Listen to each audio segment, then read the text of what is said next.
पण म्हणतात ना, कुठलीही गोष्ट सुरळीत चालली असेल तर त्याच्यावर वाकडी नजर लागतेच.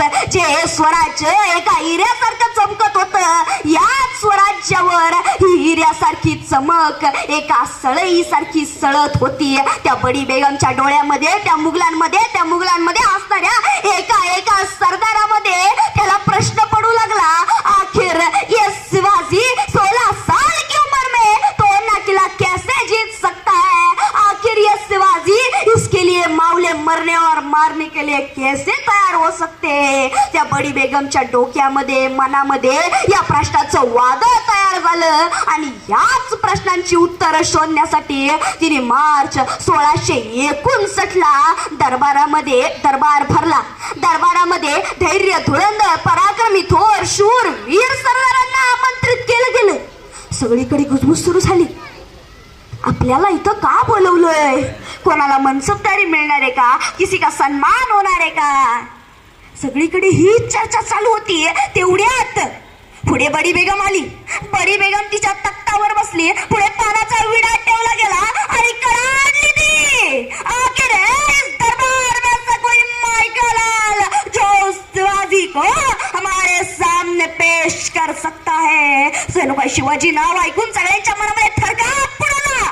सगळ्या चर्चा थांबल्या. सगळीकडे भयान शांतता होती. नजराखाली झुकलेल्या, कोणीही पुढे येईना, कोणीही बोलना, कोणीही या प्रश्नाचं उत्तर देईना.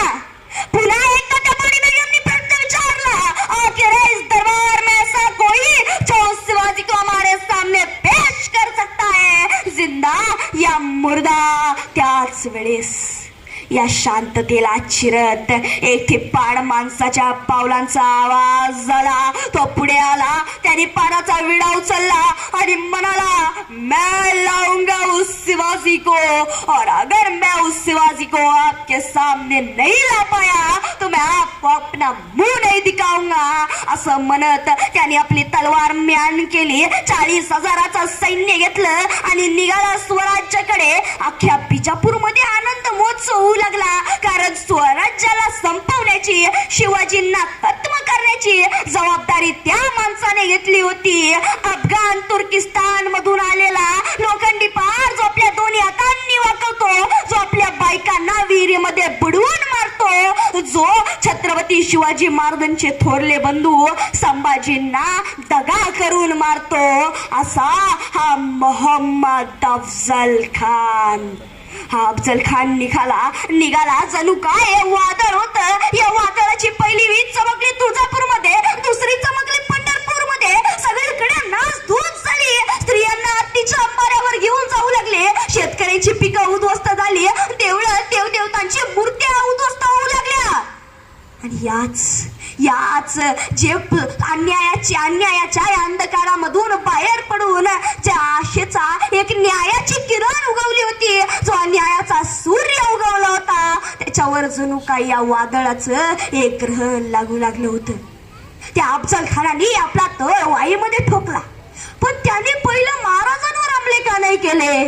पहिलं गावांवर, छोट्या छोट्या मंदिरांवर त्याने हमले का केले?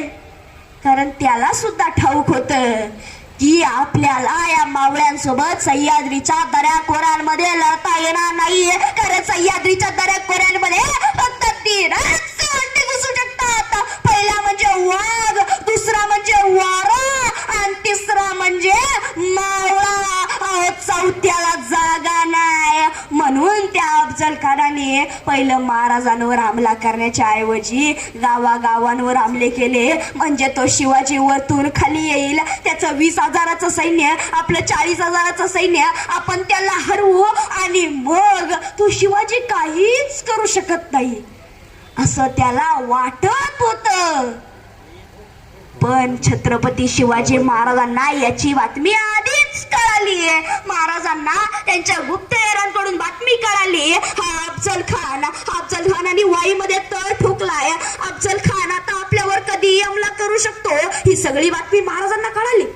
आता काहीतरी करावं लागेल. म्हणून छत्रपती शिवाजी महाराजांनी दरबार जमवला. त्याच्यामध्ये सगळ्या सरदारांना बोलवलं.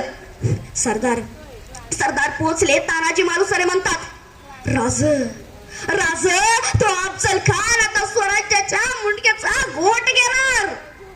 कारण त्याच्याकडे सैन्य आहे 40,000, आपल्याकडे सैन्य आहे 20,000. आपण त्याला अडवायचं कसं? ताना. अरे त्याचं सैन्य जरी 40,000 असलं, आपलं सैन्य जरी 20,000 असलं, तरी सुद्धा एक गोष्ट लक्षात ठेव, हा छत्रपती शिवाजी महाराजांचा गनिमी कावा की दुसऱ्याचं सैन्य म्हणजे स्वतःचं सैन्य जर का आपल्याला वाढवता येत नसेल, तर दुसऱ्याचं सैन्य कमी करायला शिका. छत्रपती शिवाजी महाराजांनी आपली चौथी चाल जपून ठेवली, पण ती चाल वापरण्यासाठी आपली पहिली चाल खेळली, ती म्हणजे प्रतापगडावर जाणे. पण प्रतापगडच का?